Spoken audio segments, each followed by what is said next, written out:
Halo pemirsa, apa kabar Anda hari ini? Senang sekali saya Raden Medles dapat kembali menemani Anda dalam sebuah program talkshow yang inspiratif. Ini dia Bincang Sehati.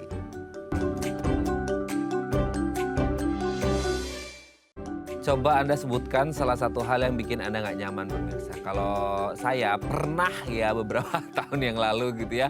Merasakan aduh nggak enak banget pas lagi di sekitar giginya itu nyeri. Mau makan, pingin makan sih lapar, tapi pas makan tuh sakit gara-gara apa? Gara-gara gigi berlubang. Nah, gigi berlubang ini kan banyak yang menganggap sepele ya nggak sih? Maksudnya kayak ketika orang mengalami gigi berlubang ya udah tinggal minum aja obat pereda nyeri gitu ya. Terus kadang-kadang diminumin bukan diminum, berkumur gitu ya sama air garam dan lain sebagainya. Mungkin itu akan menyembuhkan secara instan ya. Hanya ya temporary aja tapi pasti suatu hari lagi nanti akan mengalami lagi nyerinya gara-gara gigi berlubang. Terus apa sih kira-kira? Kayaknya udah sikat gigi tapi kok masih terjadi itu ya giginya berlubang. Kita akan membahas apa penyebab dan bagaimana cara mengatasi gigi berlubang dan bahayanya seperti apa ya. Hari ini kita akan membahas tersebut. Tapi sebelum kita bahas seputar gigi berlubang, kita akan membahas terlebih dahulu. Biasanya orang mengaitkan orang mengalami gigi berlubang gara-gara males gitu ya, males menyikat gigi. Kadang-kala menyikat gigi udah sih gitu, nggak malas-malas amat. Tapi ada pertanyaan besar, ini pasta gigi yang saya pakai, yang saya gunakan, ini sesuai pas nggak dengan kebutuhan saya. Kalau selama ini mungkin kita kayak, ya udahlah asal beli sih merek A, merek B gitu ya, di warung tuh banyak dijual. Tapi apakah memang ada customize, bukan customize banget sih, maksudnya sesuai dengan kebutuhan kita ketika kondisi gigi kita seperti ini harus dengan pasta gigi yang seperti ini atau enggak sih? Makanya kita akan bahas terlebih dahulu cara tepat untuk memilih pasta gigi yang benar itu seperti apa ya. Kita lihat yang pertama pemirsa ya. Pasta gigi dengan kandungan fluoride. Nah ini sering banget ya kalau kita ngomongin tentang fluoride gitu ya. Ini kayaknya kalau anak-anak tahun 90-an udah sering banget ya. Iklan di TV pasti tulisan yang paling gede itu ya kalau lagi ada iklan pasta gigi adalah fluoride. Gunanya apa? Gunanya untuk mencegah gigi berlubang, membersihkan gigi, merawat gigi hingga 12-24 jam dan lain sebagainya. Jadi kalau Anda gitu ya ingin membeli pasta gigi yang tepat, masalahnya kan sekarang banyak banget ya jenis pasta gigi. Jadi kalau Anda mencoba untuk membeli pasta gigi yang tepat, salah satunya mungkin yang mengandung fluoride. Nah nanti kita akan tanyakan ke dokternya. Sebenarnya manfaat dari fluoride di pasta gigi yang kita gunakan seperti apa? Nah jadi pertanyaan berikutnya adalah apa jadinya kalau di pasta gigi ini tidak ada fluoride? Kan mungkin kita pernah ya dengar ada pasta gigi yang berfluoride, ada yang nggak pakai fluoride. Nanti akan kita bahas sebenarnya butuhnya yang berfluoride atau tidak dan manfaatnya apa untuk kesehatan gigi kita dan tubuh kita secara umum gitu ya. Oke kita lanjut yang kedua pemirsa ya. Pastikan terdapat kandungan bahan aktif. Nah ini dia ya. Kita tahu bahwasanya pasta gigi ini kan mengandung bahan-bahan atau material yang baik untuk kesehatan gigi kita. Ya pasti yang pertama adalah membersihkan gigi gitu ya. Kedua menghempaskan itu kotoran-kotoran yang ada di gigi kita supaya nggak nempel. Jadi seksama gini, tidak hanya pasta gigi ya. Kadang-kadang kita kalau beli makanan atau minuman gitu ya. Ini kan pasti ngefek ke gigi kita juga gitu ya. Kita baca deh di kemasannya, oh ini ada kandungan bahan aktifnya apa aja sih gitu ya. Nah setelah kita baca gitu ya, coba deh anak googling dulu, oh ternyata bahan aktif yang ini tuh gunanya untuk ini, yang ini gunanya untuk ini, yang ini gunanya untuk ini. Jadi kita ngerti, maksudnya kita pasta gigi, kita pakai untuk sikat gigi, kita ngerti apa yang jadi pasta gigi kita, kandungannya apa, manfaatnya apa untuk gigi kita gitu ya. Jadi kita benar-benar terpahami, tidak hanya beli, pakai, selesai seperti itu ya. Oke kita lanjut yang ketiga pemirsa ya. Nah ini dia, ini kayaknya banyak pro dan kontra gitu ya kalau kita ngomongin pasta gigi dengan deterjen gitu ya. Karena kadangkala kita menemukan ada pasta gigi yang pakai deterjen, ada yang sedikit kali ya, sedikit pakai deterjen dan ada yang tidak pakai deterjen sama sekali. Nah ini kan ada 3 hal yang berbeda ya. Maksudnya ada yang pakai deterjen, sedikit deterjen dan tidak pakai deterjen. Nah sebenarnya kalau kita berbicara tentang kesehatan gigi kita, let's say kita ngomong secara universal ya, secara umum. Sebenarnya gigi kita itu perlu nggak sih menggunakan pasta gigi yang mengandung deterjen? atau tidak boleh sama sekali mengandung deterjen, atau boleh tapi sedikit aja. Memangnya ada apa dengan deterjen? Salah satunya ini, kalau kita ngomong deterjen, kalau Anda lagi sikat gigi, biasanya tuh kadang kita sering bertanya-tanya nggak sih, kok kayaknya kalau aku sikat gigi busaku banyak banget ya gitu, tapi kalau busamu kok enggak, seperti itu. Nah, busa itu menjadi salah satu indikasi ada kandungan deterjen di pasta gigi kita. Pertanyaannya kemudian, perlu nggak? Nanti akan kita bahas ya. Oke, kita lanjut yang keempat pemirsa ya. Terdapat tartar control. Nah ini ya, kita ngomongin plak seperti itu ya. Plak di permukaan gigi ini menjadi salah satu cikal bakal orang mengalami karang gigi. Nah seperti itu ya. Jadi ketika kita lagi beli pasta gigi, coba dicek deh lagi-lagi ya di kemasannya kita. Oh ini ada tartar controlnya apa enggak, seperti itu ya. Jadi ini akan memudahkan kita untuk menghempaskan permukaan gigi kita dari plak-plak yang mengganggu, yang bisa saja mengganggu kesehatan gigi kita secara lebih parah lagi, lebih bahaya lagi di masa kedepannya. Karena kita nggak ngerti ya, kadang-kadang kita menyepelekan sih ya plak dan kotoran dan lain sebagainya. Makanya penting bagi kita untuk mengetahui kandungan apa saja yang ada di pasta gigi kita. Oke, kita lihat yang terakhir pemirsa ya. Pilih pasta gigi sesuai kebutuhan. Anda pasti sering lah ya lihat di televisi, di iklan, di YouTube gitu ya. Ada segerombolan ibu-ibu gitu yang aduh kalau makan es tuh gini-gini giginya langsung ting ting ting segala macam. Nah itu menandakan bahwa giginya gigi sensitif. Jadi kalau semisal kita memiliki gigi yang sensitif ya mbok ya gitu ya. Memilih pasta gigi yang memang dikhususkan untuk gigi yang sensitif. Nah untuk mengetahui apakah gigi Anda sensitif atau tidak, atau mungkin ada jenis lain dari gigi Anda, nah makanya Anda harus konsultasi dulu ke dokter gigi untuk menentukan karakter atau sifat dari gigi Anda seperti apa dan pasta gigi yang tepat seperti apa. Oke, itu tadi beberapa cara yang bisa kita lakukan untuk memilih pasta gigi yang tepat dan kami akan membahasnya saat lagi. Tetap bersama kami di Bincang Sehati.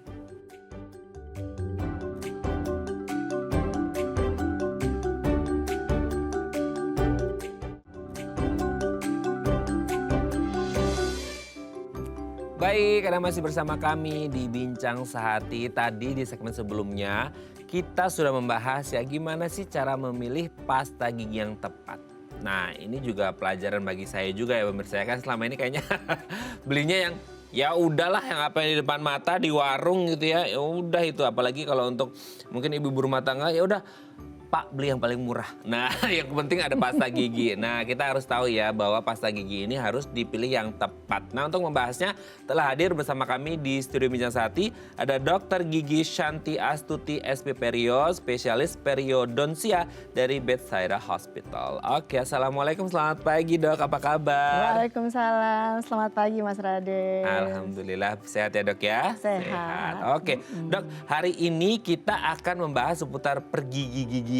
Pasti ya, oke. Ini sebenarnya hal yang simpel mungkin ya, tapi akhirnya banyak orang mengabaikan padahal penting banget ya. Sampai ada fakultasnya sendiri ya, kedokteran gigi gitu ya. Makanya kita harus ngerti bahwa ternyata gigi itu penting banget gitu ya. Oke, kita akan bahas terlebih dahulu seputar pasta gigi yang tepat itu seperti apa. Kalau versinya anak kos sama ibu rumah tangga mungkin ambil yang paling terjangkau ya gitu. Tapi kita harus ngerti dulu. Yang pertama adalah ini sering banget. Nggak ngerti ya, ngomongin fluoride itu kayak perlu enggak, perlu enggak yes. gitu. Jadi kayak kita tuh masyarakat jujur ya dok ya, kita agak bingung kayak perlu nggak sih pakai fluoride, perlu nggak sih nggak pakai fluoride dan sebagainya. Nah fluoride ini apa, manfaatnya apa, dan perlu nggak di pasta gigi gitu dok? Nah bener nih Mas Raden nih, jadi kita tahu nih kebanyakan sih orang-orang tuh kalau misalnya ke supermarket atau ke warung lah ya, lihat udah bukan lagi. Lihat harganya dong pasti kan. Kandungannya enggak, udah gak dibaca. Ini harganya mana yang paling murah nih ya gitu. Apalagi sesuai nggak nih sama dompet saya. Nah, promo lagi beli satu gratis satu. Satu gratis satu, ini yang langsung diambil. Nah kadang-kadang orang mikirnya itu, tapi nggak mikir sebenarnya apa sih yang terpenting dari si pasta gigi itu. Nah tadi seperti Mas Raden bilang benar bahwa kita mesti harus memilih pasta gigi berfluoride, itu harus. Kenapa? Karena sebenarnya itu fluoride itu bahan alami. Bahan alami yang fungsinya sebenarnya untuk menggantikan dan melindungi permukaan gigi, yaitu email. Jadi kalau pasta gigi nggak ada fluoride-nya, jadi si email gigi kita itu yang lapisan paling luar tuh nggak bisa terlindungi. Gitu, jadi harus ada si fluoride itu. Kalau kandungan alami sebenarnya mulut kita nggak bisa atau tubuh kita nggak bisa menciptakan fluoride ya dok? Nah, sebenarnya fluoride itu di air juga ada, di makanan juga ada. Oke. Tapi memang untuk pasta gigi jumlahnya dibatasi. Misalnya, kita harus tahu nih, kenapa kalau pada anak-anak ini kita harus pilih pasta gigi anak-anak. Karena ternyata nih anak-anak ini nggak bisa nih pakai fluoride yang lebih dari 500 ppm. Nah, terutama anak-anak di bawah 6 tahun itu nggak bisa pakai pasta gigi yang dewasa. Nah, sementara kita orang dewasa itu kebutuhan fluoride kita itu 1.300 sampai 1.500 ppm. Nah, pernah nggak baca? Ini buat dewasa kira-kira pernah bandingin nggak? Nggak pernah kan? Saya tahu pasti orang-orang nggak pernah baca. Kita itu lebih mungkin kebanyakan lebih suka lihat. Wah iklan ini siapa sih modelnya? Iya, Kita iya, ikut ini karena mungkin giginya bagus gitu ya, giginya putih. Tapi setelah kita kadang-kadang pakai, kok gigi saya nggak seperti si bintang iklan itu ya. Jadi kecewa Begini-begini sendiri aja. ya. Nah seperti itu. Jadi memang harus cermat sih kalau menurut saya. Oke, ya, jadi tetap harus ada fluoride-nya ya dok ya? Tetap harus ada Oke, fluoride-nya. ya. Oke, kita lanjut yang kedua nih. Pasta gigi yang tepat dengan memastikan terdapat kandungan-kandungan bahan aktif. Nah kan lama kita orang awam manalah tahu ya dok ya bahan aktif apa gitu. Ya tadi udah kesengsem sama harganya dulu, bahan aktifnya mah urusan nanti lah gitu. Bahan-bahan aktif, mungkin ini kan sebagai edukasi juga ya dok. Bahan-bahan apa aja sih yang seharusnya ada selain fluoride di poin pertama tadi dok, untuk pasta gigi yang bagus untuk kesehatan gigi kita? Nah sebenarnya sih banyak ya bahannya, tapi yang utama satu harus ada fluoride. Kedua tartar kontrol. Nah kenapa kita perlu tartar kontrol? Jadi sebenarnya kan nih kalau kita makan nih, kita makan setelah kita makan kita tanpa kita sadari itu tuh sisa makanan nempel. Jadinya plak. Atau orang sering bilang jigong. Nah kira-kira jigong gitu itu yang kalau kan. lari-lari pagi ya dok? Itu jogging. Iya betul, masih fokus dokternya. Siap dok, gimana tuh? Nah jadi sementara itu kalau kita berpikir bahwa dengan sikat gigi saja plak itu bisa hilang, ternyata tidak mudah. Harus dengan bantuan si pasta gigi yang ada fluoride-nya nih. Begitu. Jadi selain ada fluoride-nya juga ada tartar kontrolnya supaya apa? Supaya si plak-plak itu kalau kita biarkan lama-lama kan jadi karang gigi. Nah gunanya si tartar kontrol itu dia bisa membersihkan si plak-plak bahkan sisa makanan yang selip di antara gigi. Nah itu penting sekali.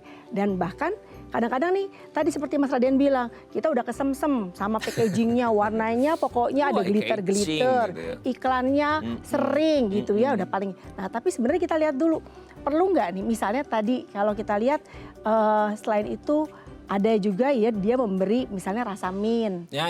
Ya, misalnya karkol. Nah, ada lagi misalnya herbal. Nah, itu sebenarnya bahan adiktif aja, penambah aja sih sebenarnya. Tapi yang perlu dilihat adalah satu tadi itu, apakah punya fluoride sama tartar kontrolnya. Karena paling penting kalau kita sikat gigi kita mau bersihin apa sih? Kan gak cuma asal aja kan, itu kan juga perlu effort. Jadi benar-benar bersih harus ada dua agent itu yang penting. Oke, bahan-bahan aktif salah satunya adalah tartar kontrol tadi yang sebenarnya ada di poin kita, tapi kita bahas sekarang nggak apa-apa. Nah sebenarnya kalau ada plaknya gitu ya, ada plaknya itu kan kalau karang kan oke, itu udah keras gitu ya dok ya. Plak kan masih jaigong tadi ya. Jaigong itu masih yang tipis, halus, lembut gitu ya. Nah, itu kan sebenarnya kayak kalau disikat bisa dong harusnya hilang, tapi kenapa harus ada tartar kontrol? Maksudnya seberapa jauh peran tartar kontrol ini untuk menghempaskan si plak-plak yang masih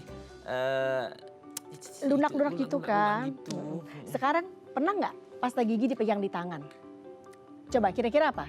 Soft atau ada brittle-nya? Ada gerinjil-gerinjil. Nah, itu bahan abrasif juga. Itu salah satu agen yang perlu digunakan untuk membersihkan. Tapi harus diingat bahwa abrasif itu tidak mengikis permukaan gigi. Jadi karena gigi kuat, si bahan abrasif itu sifatnya hanya untuk selain membersihkan juga menghaluskan. Nah, jadi ada si tartar kontrolnya, ada si fluoride-nya, ada si abrasifnya untuk bersihin. Gitu. Nah, ada lagi tuh nanti bahan tambahan-tambahan lain. Tapi sebenarnya ini sangat penting sih. Kenapa tadi misalnya plak ya? Plak gigi itu kalau lama-lama kita nggak bersihin nih. Kita kalau bersihinnya kurang bersih, si plak tambah lama nempel, tambah dari lapisan yang tipis tambah lama jadi tebel nih. Campur lagi nih, tambah air liur nih. Si kalsiumnya keserap, si fosfornya keserap, jadi karang gigi.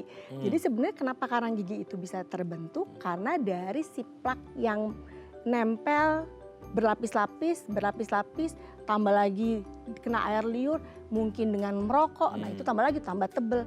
Dari yang plak warnanya putih bisa menjadi warnanya karang gigi menjadi hitam. seperti itu. Nah, gunanya si tartar kontrol itu, kalau misalnya kita punya tartar kontrol di pasta giginya, itu bisa membantu membersihkan juga, bahkan sampai sudut-sudutnya. Gitu. Aduh, ya jadi membersihkan si plak-plak yang suka nginep ya di sela-sela gigi ya. Oke dok ya, kita lanjut nih. Nah setelah tartar kontrol, kita ngomongin deterjen.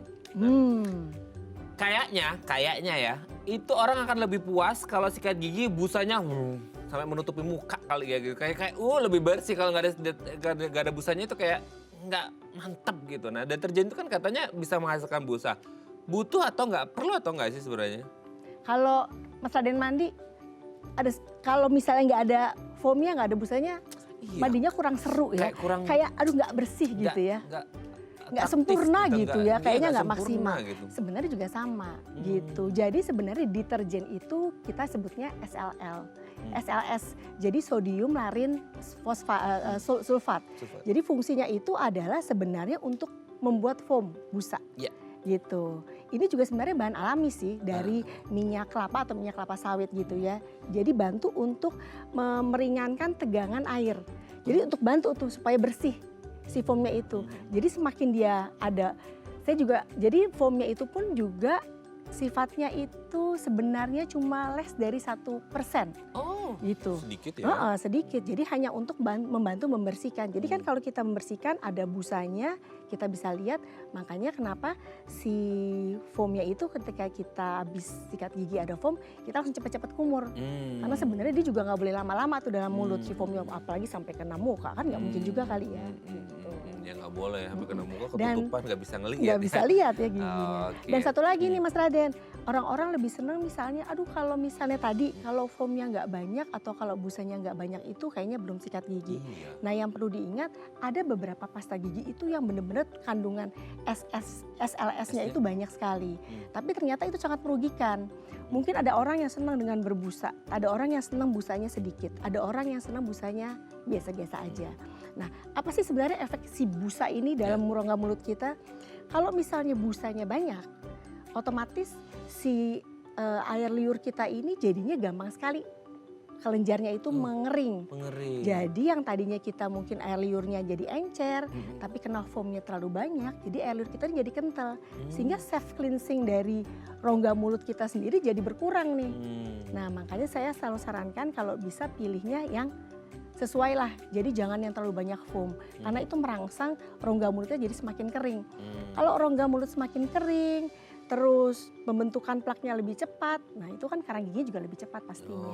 Oh, yang sedang-sedang saja lah ya dok ya, jangan terlalu berlimpah ya. Jadi mungkin mulai harus dilihat sih kalau beli pasta gigi itu isinya apa sih gitu. Ya ini perhatian buat pemirsa di rumah ya dok ya, harus tahu ya. Oke yang terakhir nih dok, pasta gigi yang tepat dengan memilih pasta gigi sesuai kebutuhan. Ada yang kayak baru minum airnya sedikit langsung aduh sakit gitu ya, freeze gitu ya, gimana tuh? Jadi sebenarnya pasta gigi itu macam-macam sesuai dengan kebutuhan. Kalau anak kita beli dong pasta gigi anak, oke pastinya. Kalau misalnya kita butuh tadi yang sensitif, kita cari dong pasta gigi yang sensitif. Tapi memang sensitifnya itu memang untuk sifatnya temporary. Jadi kita mesti cari tahu nih, sensitifnya memang karena kondisi giginya kah?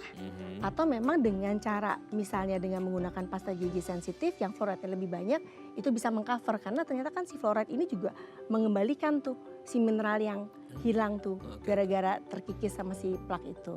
Gitu. Atau misalnya habis surgery misalnya Mas Raden habis operasi gigi bungsu atau operasi misalnya gusi. Nggak bisa tuh pakai pasta gigi yang banyak busanya. Jadi cari pasta gigi juga yang sebenarnya buat untuk perawatan pasca perawatan perio. Ada juga, ada sendiri. Misalnya aku sensitif nih sama yang namanya deterjen atau foam. Cari pasta gigi yang non deterjen, itu juga ada. Jadi sekarang sebenarnya banyak sekali pasta gigi sesuai kebutuhan. Misalnya gini, Mas Raden lagi sariawan nih, banyak sariawan. Nggak bisa pakai pasta gigi biasa, makin ngilu. Jadi harus cari yang non deterjen. Seperti itu. Wih banyak banget ya ilmu pagi ini dari dokter ya. Terima kasih loh dok. Ini jadi kita tahu cara memilih pasta gigi yang tepat. Semoga dengan memilih pasta gigi yang tepat gigi kita nggak berlubang ya dok ya. Ini jadi pembahasan kita nanti setelah break ya dok ya. Oke pemirsa, kalau Anda punya pertanyaan seputar tema kita hari ini boleh ya di 021 290 3244 atau DM Instagram kami di @theifamily. Kami akan kembali saat lagi.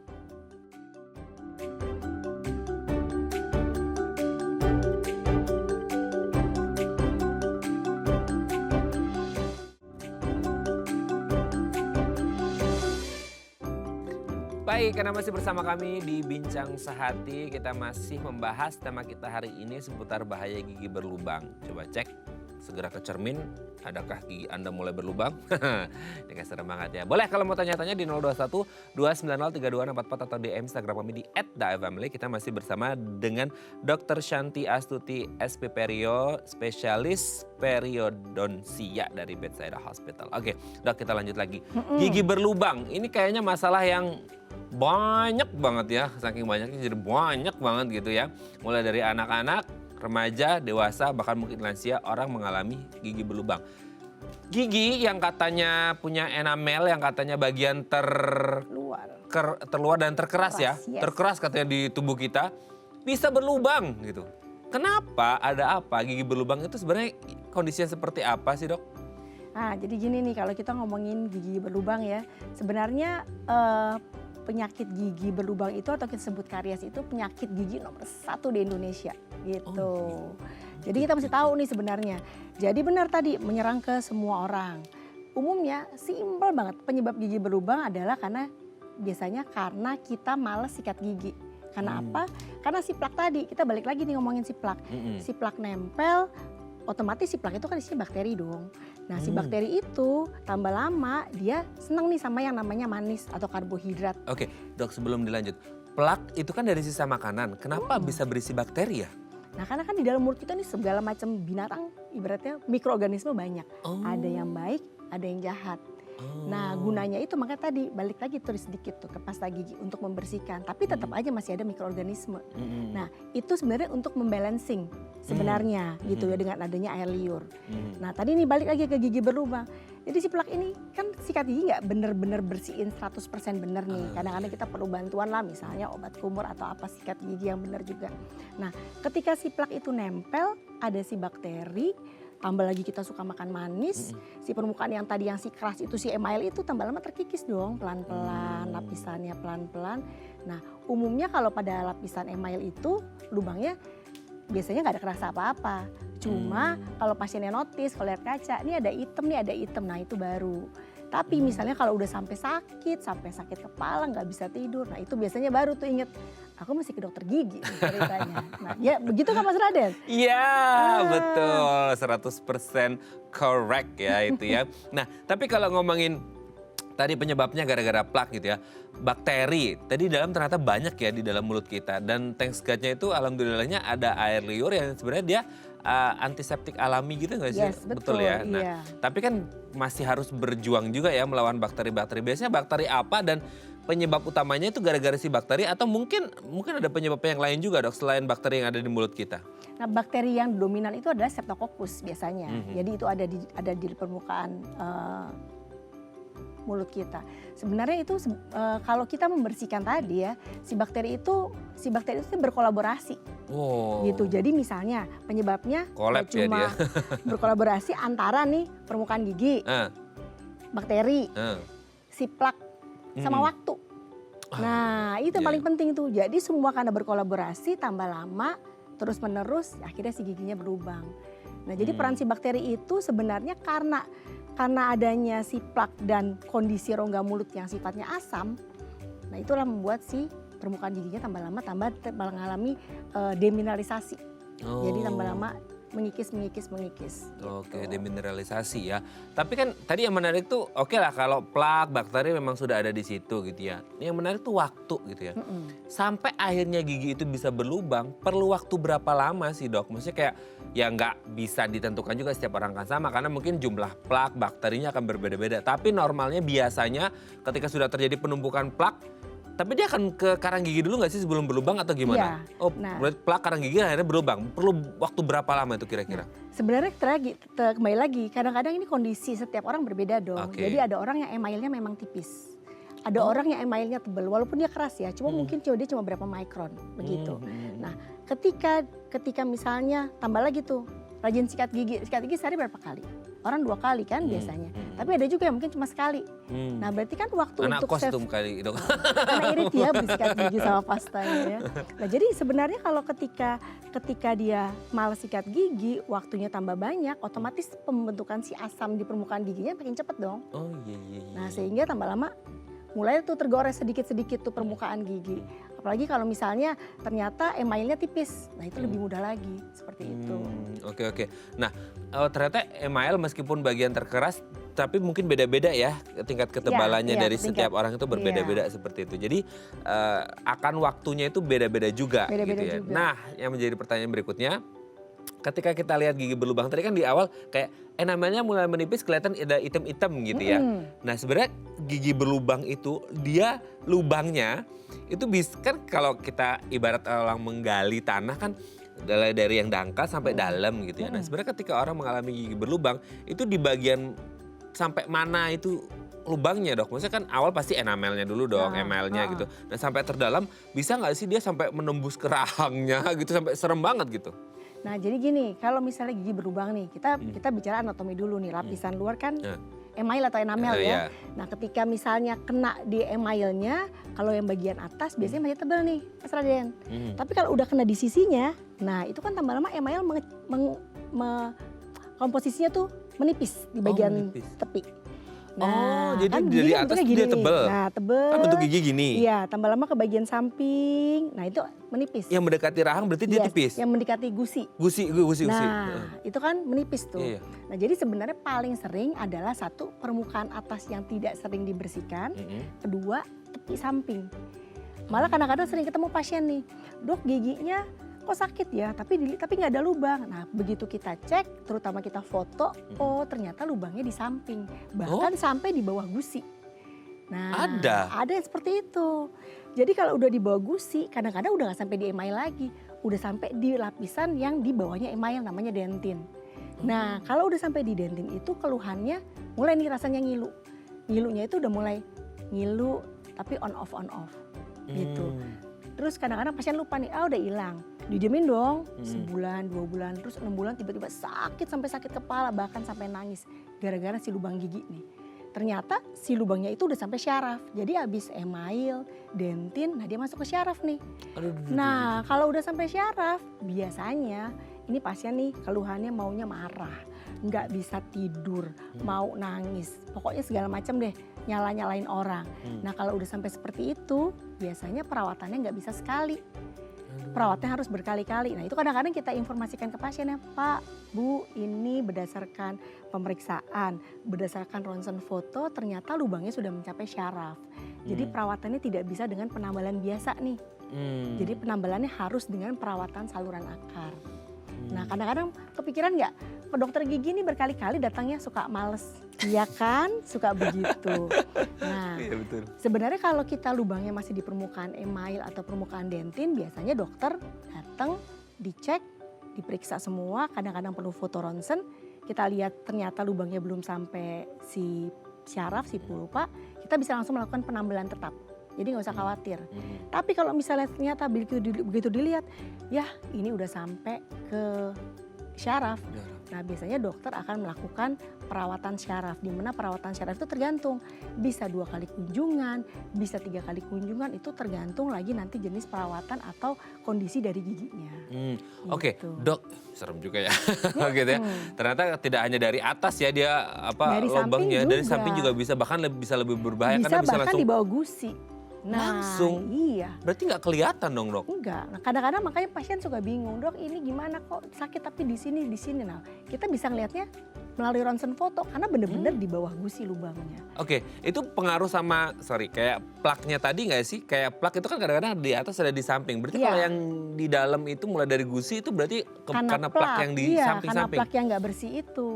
Nah, biasanya kadang-kadang kita kalau bersihin kan cuma sikat gigi aja. Pernah nggak kasih dental floss bersihin? Nah, antar gigi kan kita masukin dental floss untuk bersihin. Nah, itu salah satunya untuk supaya plak di antara gigi itu bisa hilang. Aduh. Banyak ternyata. Ya Jadi ampun. pasta gigi, sikat gigi, dental floss, obat kumur sama kaca. Wah. Iya, untuk merefleksikan diri ya. Oke dok, ini menarik banget ya, seru banget nih ngobrol sama dokter. Nanti kita lanjut lagi ya di segmen selanjutnya. Oke pemirsa 021 290 3244 atau DM Instagram kami di @daifamily kalau Anda punya pertanyaan. Kami akan kembali saat lagi.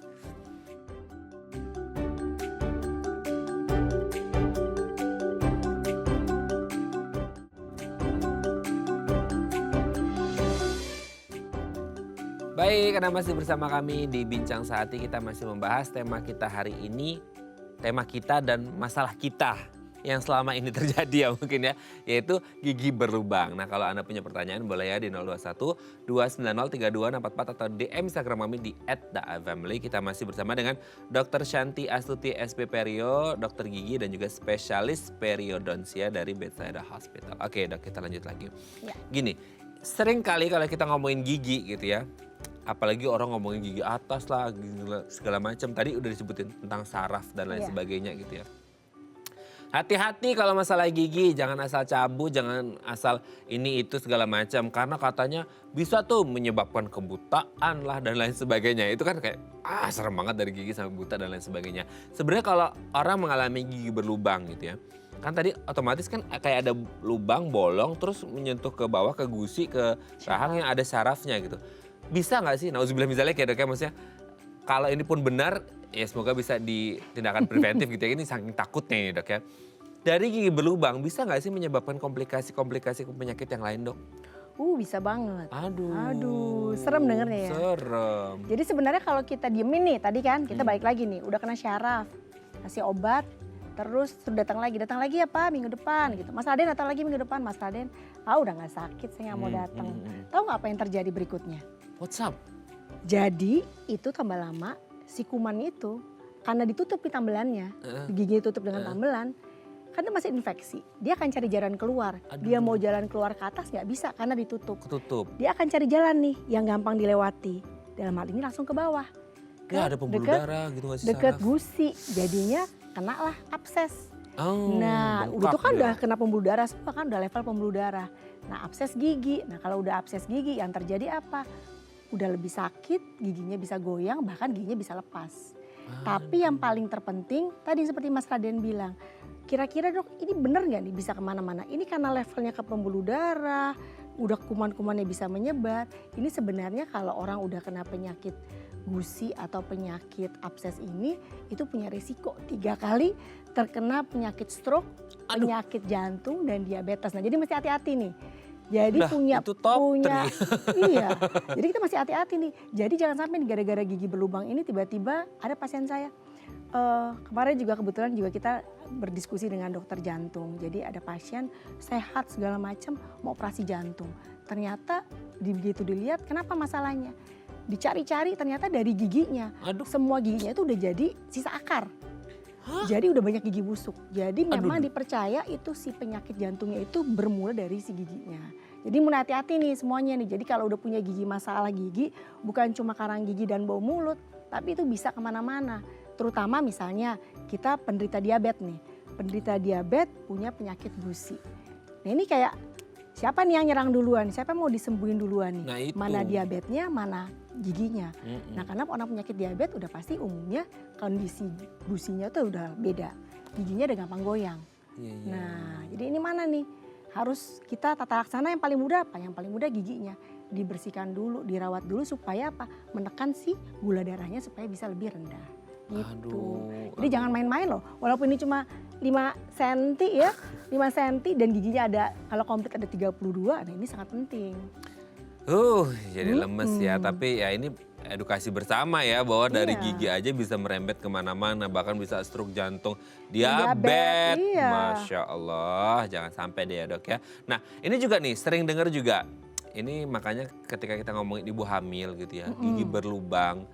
Kan jadi kayak ya tadi ya diabetes sama gigi, mana duluan nih yang mau diobatin. Nah ketika ada ibu hamil, ya entah dia program atau kebobolan gitu ya.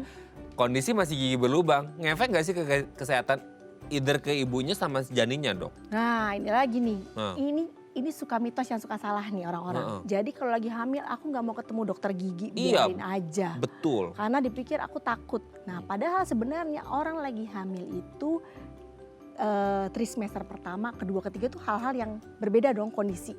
Janinnya berbeda, ibunya berbeda. Malah sebenarnya harus kontrol gigi lebih sering. Karena apa? Ini kan faktor hormonal. Betul. Kalau faktor hormonal biasanya gusinya gampang berdarah. Nah kalau gusi gampang berdarah dilihat nih apakah memang karena hormonal atau memang ada karang gigi jadi cepat terbentuk nih. Jadi harus lebih sering. Karena apa? Kalau misalnya si ibu ini cuek, nanti aja.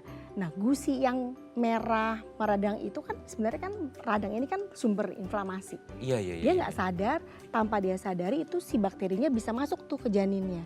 Sehingga bayinya itu di dalamnya bisa jadi nanti lahirnya itu berat badannya kurang. Atau bisa juga jadi miskram ibunya. Jadi si bakteri itu walaupun kecil dan jumlahnya banyak itu bisa mempengaruhi ibu dan mempengaruhi si janinnya. Aduh, Jadi hati-hati nih untuk ibu-ibu hamil nih bener-bener yang kalau bisa 3 bulan sekali cek giginya. Kalau ada gigi berlubang, kalau misalnya masih di permukaan kita bisa melakukan penambalan.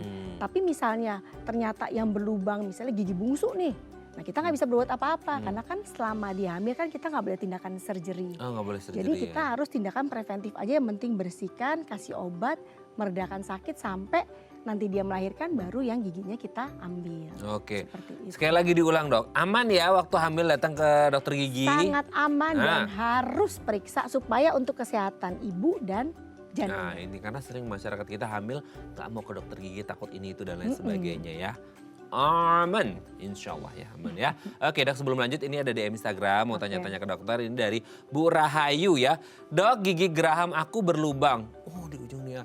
Selama ini itu nggak pernah sakit tapi baru kemarin ngerasain sakitnya. Ditambah gusinya juga sedikit bengkak nih dok. Gimana cara mengatasi gusi bengkak ya dok? Ini geraham Jun, geraham bengkak. Geraham bengkak sakit, berlubang. berlubang. Aduh.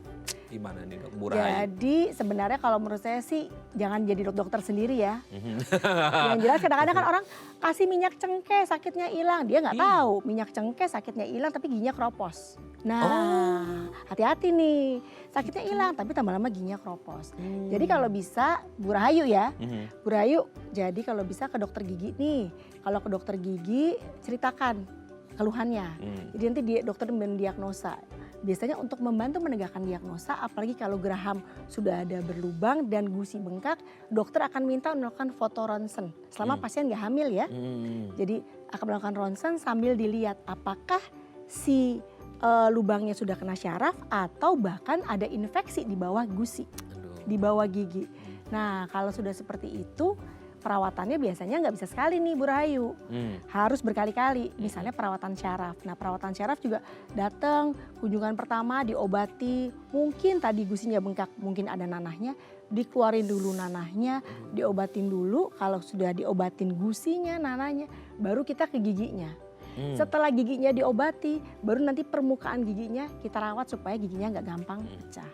Jadi memang orang-orang suka sebenarnya ke dokter gigi ini nggak pernah ya ke dokter gigi cuma sekali kunjungan. Nah sebenarnya bukan nggak bisa sekali tapi mungkin kalau di awal kita sudah preventif. Nah itu dari kecil, dari awal, dari dini mungkin sudah jaga kesehatan giginya dengan baik gitu ya dok ya. Semoga ini bisa menjawab pertanyaan Bu Rahayu ya. Pokoknya abis ini langsung ke dokter gigi ya. Oke dok, sebelum kita break. Anak-anak itu kan rentan ya. Kayaknya di mana-mana anak mengalami gigi berlubang. Kayaknya belum pernah ketemu anak-anak yang gak gigi berlubang. Mungkin satu dari 1 of 1,000 lah mungkin ya, atau 1 million gitu ya. Gigi berlubang pada anak itu hal yang wajar atau nggak sih? Maksudnya akan ke bawah nggak itu PR-nya nanti dewasa kan anak akan ganti gigi itu atau gimana tuh dok? Nah sebenarnya PR orang tua sih. Nah PR orang tua satu dari sedini mungkin mengajarkan cara menggosok gigi. Biasanya saya sarankan ke pasien kalau sikat gigi itu depan anak. Biar anak jadi lihat oh ternyata ini bagian yang harus dilakukan penting gitu ya. Mungkin kalau masih kecil kan dibersihkan sambil mungkin diedukasi nih gitu. Terus berusaha memperkenalkan si anak ini pergi ke dokter gigi walaupun sebenarnya hanya untuk mengenalkan ambience-nya aja. Kadang-kadang umur 2 tahun boleh dibawa. Nih ke dokter gigi lihat aja dulu, tidak perlu perawatan. Kadang-kadang perlu duduk di kursi dokter memperhatikan gigi. Aja ngeliatin memperhatikan, suruh duduk, kursi jadi dinaikin, ditidurin, suruh kumur. Atau mungkin kalau ada kamera intraoral difoto giginya. Udah gitu. Nanti berikutnya anak ini lihat oh ibunya perawatan, ibunya baik-baik. Nah itu kita mengedukasi secara dini sebenarnya. Nah dari situ sebenarnya bisa memulai tuh. Tapi memang tidak bisa dipungkiri anak-anak itu kan banyak makan Yang gula-gula, manis-manis, permen, ya. manis-manis ya pasti ada lubang. Nah kalau misalnya ada lubang gigi di gigi susu kadang-kadang aduh ntar aja deh ke dokter giginya kan Iya. masih gigi susu ya kan. Padahal itu sebenarnya bukan hanya untuk menutup lubang tapi justru mengedukasi supaya anak itu dilatih sedini mungkin tidak trauma ke dokter gigi. Begitu. Jadi dengan memperkenalkan ditambal giginya kan oh ternyata tambal gigi ini tidak menakutkan nih. Jadi kalau misalnya nanti dia dewasa dia udah tahu bahwa penting sekali nih merawat gigi. Nah itu dia ya, jadi memang sedini Sedini mungkin mungkin. harus memperkenalkan at least ambience-nya ya di Ambience-nya. klinik Gigi. giginya gitu ya, untuk supaya udah terbiasa dengan hal-hal seputar perawatan gigi. Oke dok, nanti kita lanjut lagi ya di segmen terakhir ya. Oke pemirsa, bagi Anda yang masih punya pertanyaan boleh di 021 290 3244 atau DM Instagram kami di @thefamily. Kami akan kembali saat lagi.